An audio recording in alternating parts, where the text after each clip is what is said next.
Почитувани, и кисела вода е дел од општините каде град Скопје врши реконструкција на значајни сообраќајници кои се под нивна надлежност. Град Скопје ја реконструираше улица Антон Димитров во населба Драчево во должина од 1200 метри. Поставен е асфалт со површина од околу 10.000 метри квадратни, покрај коловозот бе уредени и тротоари со површина од околу 6.000 метри квадратни. На улицата е обележана хоризонтална сообраќајна сигнализација. Улицата Антон Димитров, поранешна Жарко Зрењанин, е фреквентна сообраќајница која секојдневно ја користат жителите на населба Драчево и околните населби во општината Кисела Вода.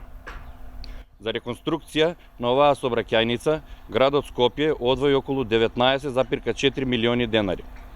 Градската власт, предводена од СДСМ и градоначалникот Петре Шилегов, и локалната власт, предводена од градоначалникот Филип Темелковски, продолжуваат со инвестиции за развој и уредување на патната инфраструктура. Градиме по план, обезбедуваме сигурен и безбеден сообраќај за сите граѓани во Скопје.